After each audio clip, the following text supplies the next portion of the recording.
titik kritis penyebaran PMK melalui pakan. Jadi ada 4 ya tadi elemen titik kritis sumber penyebaran PMK. Ya.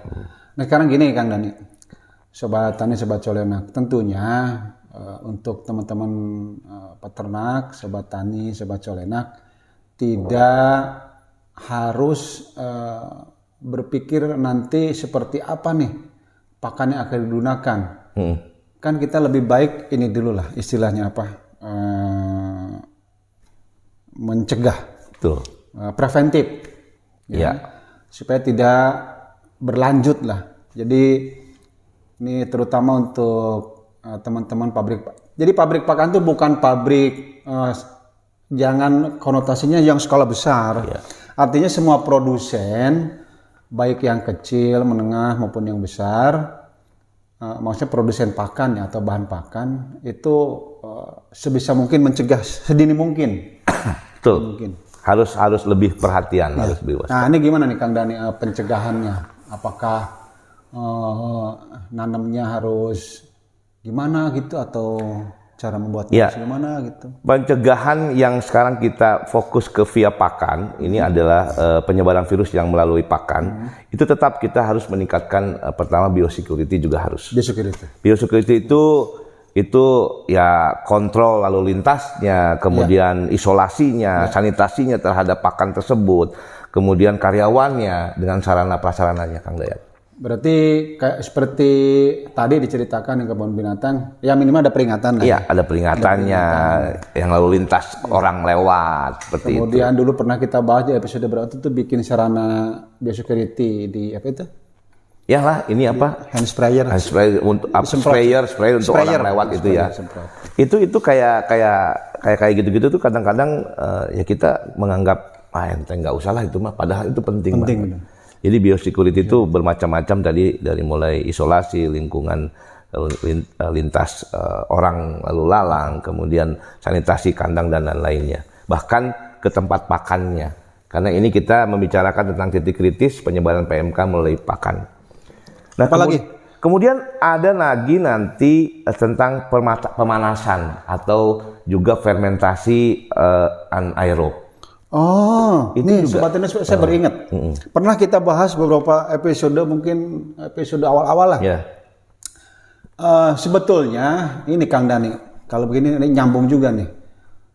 Perlakuan pakan sebelum diberikan ke peternak, selain bisa mencegah bahan pakan itu nantinya kan kalau dikasih segar yang baru ngarit itu kan masih kan mencret kan. Nah, tapi kalau dipanaskan dulu. Perlakuan pemanasan lah, bukan dipanaskan dibakar lain, bukan. Minimal pernah kita bahas itu kalau kita ngarit pagi-pagi nih itu disimpan, digunakannya besok. Nah, atau yang ngaritnya sore digunakannya pagi besoknya. Jadi itu minimal ada ya. Sedikit. Ada, itu termasuk pencegahan ya. Jadi pencegahan melalui pakan itu tadi salah satunya mendiamkan dulu, jangan sampai langsung ya. Itu juga sebenarnya pencegahan. Kemudian ada yang menggunakan fermentasi. Jadi kalau kita difermentasi dulu, membuat silase misalnya, itu sudah lebih aman. Jadi membuat pakan. Jadi pernah kita bahas juga membuat pakan jadi peyem pakan ini. Fermentasi ya. Itu sebenarnya bagus loh. Jadi kalau ternak dibiasakan itu, begitu ada PMK ini virus, kita udah melakukan itu pencegahan penyebaran mulai pakan. Jadi Sobat Tani, Sobat Colenak, jadi tadi selain mencegah cacingan, kemudian meningkatkan nutrisi, jadi pemanasan dulu atau dilayukan dulu pakannya, kemudian diolah jadi tadi silase atau difermentasikan. Nah, ada lagi Kang Dayat, itu pencegahan pembagian zonasi atau keperluan logistiknya. Jadi gini, itu sebetulnya ya ini misalnya kalau misalnya untuk sapi pembagiannya itu harus nggak usah apa ya istilahnya, saya juga bagaimana menerangkan ini. Kan kalau di syarat pembuatan kandang, pernah kita bahas belum ya perkandangan nih? Itu harus ada ruangan atau bangunan yang memang dikhususkan untuk nyimpan pakan, gitu ya. Jadi ya ini sebisa mungkin lah. Saya yakin ini, saya pernah, mungkin Kang Dani juga pernah keliling Indonesia. sekecil-kecilnya peternakan di Indonesia atau peternakan rakyat Indonesia itu, kandang itu kadang-kadang memang sudah ada tempat khususnya pakan, meskipun sederhana begitu. Ya itu kalau sudah pas pakan itu di kandang. Iya betul, pasti di kandang. Tetapi kalau kita dari pabrik nih mau mengirim pakan, kita juga harus lihat nih zonasi untuk yang ini yang zona hijau nih. Iya. Wilayah ya. Wilayah. Jadi ya, benar. itu ya kalau dipakan kita harus simpan di ini mungkin ada ternak kita yang udah terkena dipisahkan kan. Jadi nanti ini pakan juga dijauhkan dari atau pada waktu logistik pembagian itu distribusi kita pakan ini akan didistribusikan ke hijau. Jadi zonasinya harus diperhatikan lah.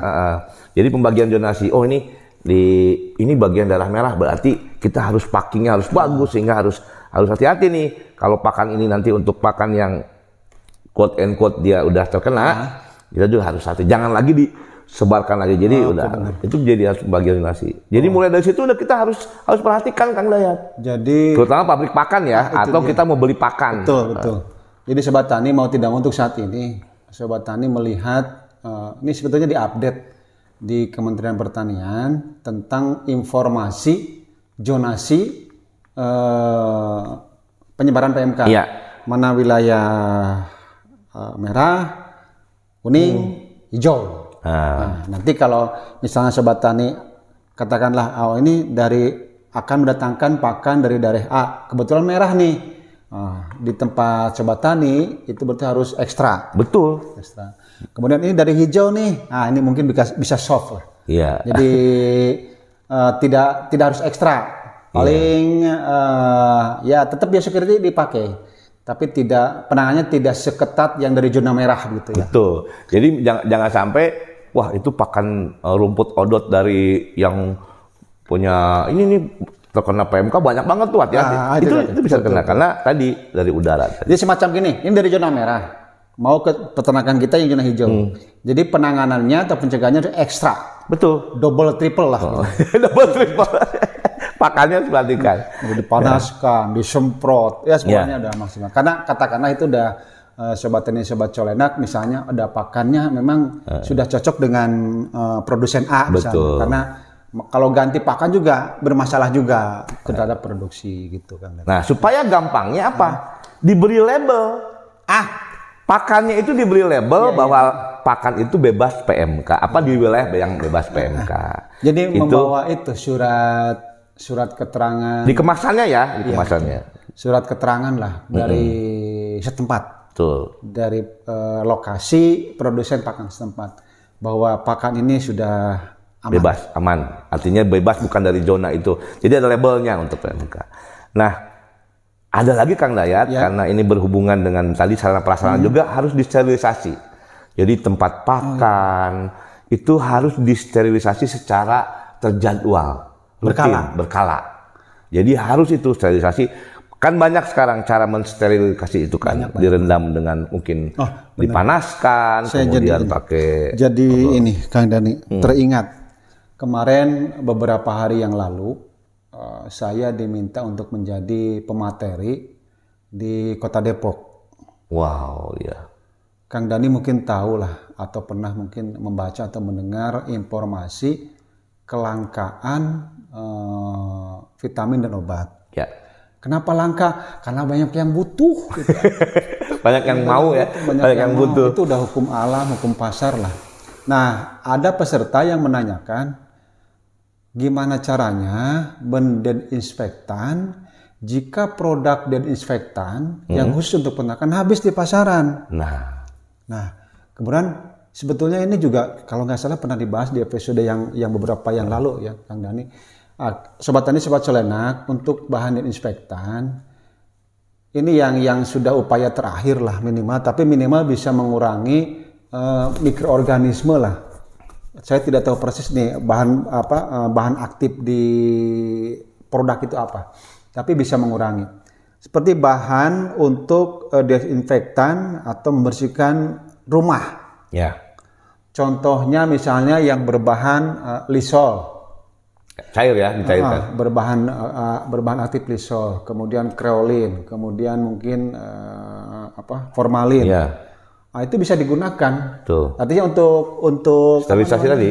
Iya, digunakan untuk sterilisasi atau untuk biosecurity. Iya. Terutama untuk yang desinfektan. Jadi bahan-bahan yang dipakai di rumah, biasanya di kamar mandi tuh banyak ibu-ibu tuh biasanya yang belanja tuh. Itu bisa dipakai untuk bahan untuk mendesinfektan itu. Gitu. Bisa untuk sterilisasi supaya bersih ya. Tapi kalau memang di toko masih ada bahan khusus untuk peternakan ya dengan itulah. Nggak terlalu mahal kok sekarang, murah-murah. Nah itu sangat penting juga. Kemudian Kang Dayat, dari pakan ini kan pengiriman kita tadi menggunakan angkutan. Ya. Jadi standar angkutan juga harus jelas. Bersambung minggu depan.